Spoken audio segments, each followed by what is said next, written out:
we pop back up and it looks weak. We have a bunch of overhead supply, and then I'm adding in heavily there. If you're going to go long, where would you look to do it? This is kind of like the area underneath 85 that could bring a lot of traffic to the downside here. So we'll have to see if it can get through all this downside liquidity here. If it could break through these 80s, wow, watch out below. It could be interesting. Well, that was interesting. Anyway, made $9,100 on that push down. Anybody else catch that push down? That was lovely. Yeah, I feel like we can definitely entertain this lower area. I just wanted to get out in this area of liquidity because it's been trafficked quite a bit and I expect there to be some buyers. Us giving back this entire move makes a lot of sense as well too. So it's gonna happen somewhere in here where we're gonna have some type, well, we're getting it right now, but there's gonna be some type of reversal. I do expect a bounce here at some point. You just bought? Ooh, I would not be buying yet. I'd be waiting. You don't want to wait until you have a clear reversal. There's plenty of time, you know? I stopped way above. Way higher. I wanted to add. I wanted to pop back up and add some more. Only got one ad. That was it. I opened it, break a POC, and then small little reflex added into that. I wanted a bigger ad, but it didn't give me the opportunity. It was very thin too, so I couldn't add on the offer. I think I got a small clip added on the offer, but done for the day before the market opened. Yeah, you know, sometimes we do that. That's why I always say, you know, I didn't wake up this morning thinking I was gonna make 9K. You know, it's not anything special, but you know, 9K is still 9K, is what it is. He could say one thing though and really add to a reversal. We are seeing more and more people catching this on the bid side. It's not showing up so much in the S&Ps, but in the NASDAQ at least. We do have room further down all the way to 540s. Which is not that far from where we are now, but it is what it is. If you're going to go long, where would you look to do it? Well, probably a break of 600 and a retest of 600. Like I wouldn't be longing this here. Even though it could reverse, I still wouldn't be longing it here. When did you learn the discipline to just sit back and say, okay, enough is enough? Like when you did, the patience kicks in, I guess is what I'm asking. I mean, when you start to realize that chasing your own tail and giving back profits is a waste of time, you have to go through it, you know? You just have to go through it. I mean, there's been countless times in my first 5 years of trading where I've had massive days and I've given them away, and then you bargain with yourself the whole time, and then you start to realize by looking at your own data that it's just a complete waste of time. And you know, maybe you miss out on some trades. When you take thousands of trades in your career, you just kind of get over it, or hundreds of trades, however many trades, whatever your frequency of trading is, you just kind of get over it. You know what I'm saying? You just kind of get over the thrill of it. Like it's fun to stream here for thousands of people. Like that's all fun and good, but you know, the reality of it is I'm kind of dead inside. I'm dead inside in the sense that like, I'm just here to punch my ticket, right? I want to make my money and that's it. I'm not really like doing this for the thrill. If I want to do something for the thrill, I'm going to play, gonna gamble on yeet. Go play some poker. That gives you a little bit of thrill. After 3 years of not being profitable, did you have an aha moment or did you just not realize you turned the corner? I took a long break. I took about a 6-month break and I didn't think I was ever going to come back from trading. It was like year 3 or year 4, but I took a break and I didn't know that I was going to return to trading and I missed it so much that I came back to it. But like, dude, I could have made more money this morning. I could have tried to aggressively re-short, even though it didn't hit the right criteria for a trade. I could have been like, okay, well that shows that it's even weaker than I was looking for on that bounce. I'm going to hit that thing again. And let's just say I made $40,000 today, another $31,000, right? Let's just say I would have made another $31,000 today. So I'm up 40K on the day.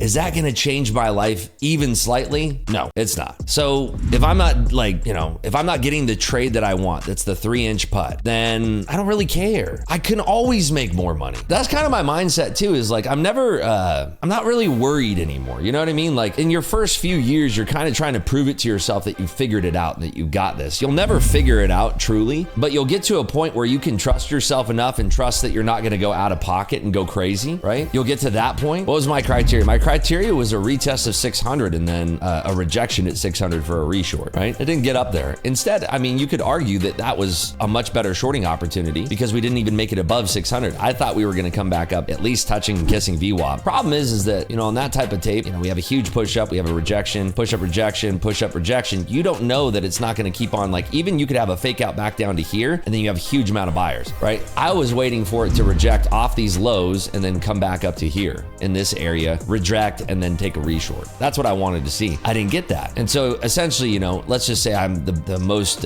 insane time traveler in the world and I reshort 585. I take it right to the dead bottom. It's 555, right? So it's 30 handle. 30 handles, full size, 100 contracts is $60,000. I'm certainly not going to trade 100 contracts on that, but let's just say, again, I'm a time traveling trader. Okay, I make 60 grand on that. Is that realistic? Probably not. You know what I'm saying?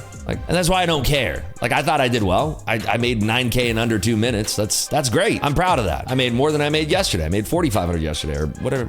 See what I made yesterday after fees. 43.53 after fees. So I guarantee you that I made at least $8,600 after fees today. So I made more than I made 2x yesterday, and I'm not stressed.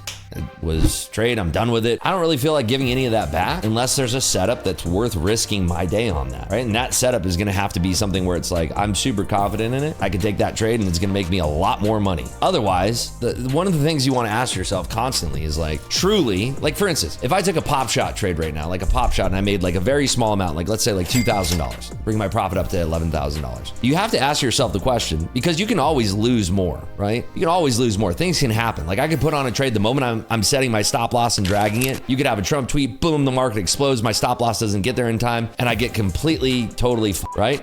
So that happens. You can have things that happen all the time. I had, when I was trading equities, I had a route that was not working. I lost 6 figures on a trade because the route wasn't working. It's electronic trading. Things can go wrong and sideways all the time. So one of the things that I consistently am asking myself is it worth ruining my day over what I'm about to do, right? Because you always want to leave the idea that I could ruin my day because I'm about to open a trade or I'm going to put on risk. Key is putting on risk. You don't know how bad that risk can be because risk can go sideways. You can have that 0.01% thing happen that completely cooks you, right? So what you want to consistently ask yourself is what I'm about to do worthwhile? And then question yourself, what if my profit went from $9,000 on the day to negative $9,000 on the day? I lost $18,000 on the next trade. Is it worth my while to take this trade that I'm about to set up for? Maybe it is, maybe it isn't. And that's what you want to be consistently asking yourself. That's it. That's how I face things. Everybody's different, but this is what has worked for me for years. I care less and less and less about I'm rarely ever trying to make hundreds of thousands of dollars, especially in the futures market. I'm rarely trying to make that in a single trade. There are setups where I think that I can nail something crazy, but it's gotta be like a primo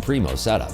I probably would have sized in if we came up to 600, found a rejection. Probably would have been like a reject of let's just say, something like this. Comes up here, retest, and then starts to break. I'm opening the trade there, and then maybe we come down to this first area right here. We pop back up and it looks weak. We have a bunch of overhead supply, and then I'm adding in heavily there. And then so my average size, because I added so heavily down here, is like this, and maybe I'm holding 40 contracts. And then we take it all the way down here. What would that be? 92 all the way down to 55.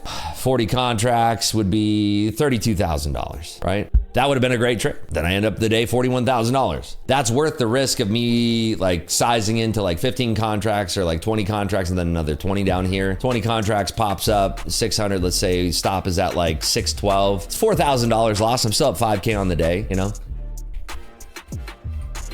That's kind of how I'm facing that trade. Does that make sense? That's how I'm looking at things. That's how I'm looking at managing my own risk. That's it. Whenever I open a trade, I'm looking at what my downside is first.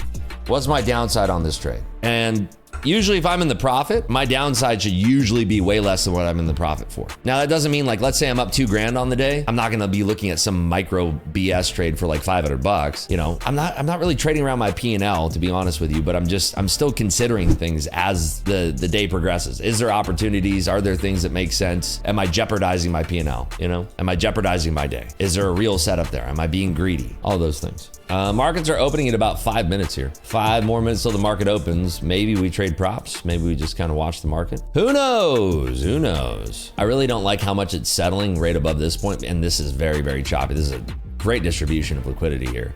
So us meandering back into this zone, finding some chop, maybe popping back out. I just, realistically, what are we looking at here? This chunk of liquidity that kind of dies off down here. It'll pop down here. Yeah, somewhere in these two zones. We pop out above that, maybe looking for a reshort. We'll have to see. We'll be right back.